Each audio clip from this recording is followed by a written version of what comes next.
Mnamuona huyu mwanamke? Wanawake wengi tunaamini kwamba mwanaume yani lazima yeye tu ndo atoe kila kitu, lakini pia wanaume wanahitaji kutunzwa. Wanapotunzwa tunawaongezea maisha yao ya kuishi, lakini kila siku baba maji, umeme, sio vitunguu. Hapana. Naomba nikutunze. Amen. Wageni walikuwa ni mabando ya milioni yanatoka. Tuende Gibson. Wewe. Aga. Hey. Wewe. Milioni ngapi hiyo? Milioni 3 hiyo. Milioni 4 hiyo. Mama. Milioni 7. Oh Mungu wangu. Hii ni kadi ya Puma.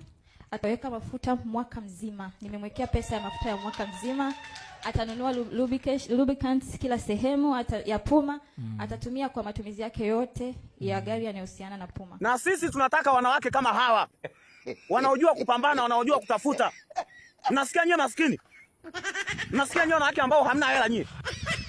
Sio kazi kutingisha makalio tu mtandaoni. Kila challenge ya kutingisha makalio haikupiti. Halafu unataka uolewe. Yaani uolewe kwa sababu ya makalio eti ulionayo. Uolewe kwa sababu ya sura. Eti uolewe kwa sababu ya shepu. Nani anaoa hayo mambo?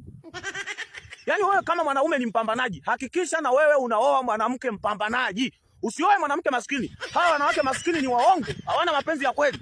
Wanakuja kwenye maisha yetu kwa sababu wana shida tu. Lakini baada ya shida zao kuisha wanaondoka kwenye maisha yetu.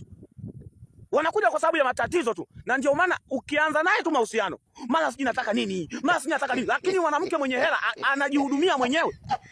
Mwanamke upo naye kwenye mahusiano mpaka nauli anakuomba. Nauli.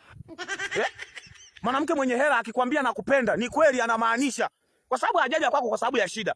Hajaja kwako kwa sababu ya matatizo, anajitosheleza. Akikwambia nakupenda, ni anakupenda kweli kweli kutoka moyoni. Lakini hao masikini ni waongo.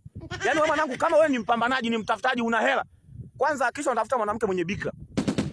Ukimkosa mwanamke mwenye bikra, tafuta mwanamke mpambanaji ndo umuoe. Sio mwanamke hana bikra, hana hela. Yaani washamfumua hata bikra hana. Lakini tunataka mwanaume mwenye hela, kaolewe na baba yako. Hakuna mwanaume anayempenda mwanamke mwenye shida. Hakuna mwanaume anayempenda mwanamke mwenye matatizo. Wewe mwanamke mwenye nia na lengo la kuolewa, ficha matatizo yako baada ya kukutana na mwanaume anayekwambia anataka kuoa. Ficha shida zako, ficha matatizo. Umekutana na mwanaume tu ushaanza kumueleza historia ya maisha yako, mara nini, matatizo kibao. Anajua hapa naoa shida, sioi mtu. Naoa matatizo hapa. Nasikia nyinyi wanawake maskini nyinyi, fanyeni kazi. Tafuteni kazi za kufanya, pambaneni. Sio nataka mwanaume mwenye hela, wewe huna hata kitu chochote. Yaani wewe unasiji makalio, una sura nzuri na hicho cha kumpa tendo. Basi, huna kingine cha kumuongezea huyo mwanaume kwenye maisha. Utakojolewa na kila mwanaume dada yangu. Tafuta kazi. Kwanza mwanamke mwenye hela hawezi kuitwa kwenye geto la mwanaume kabla hajaolewa.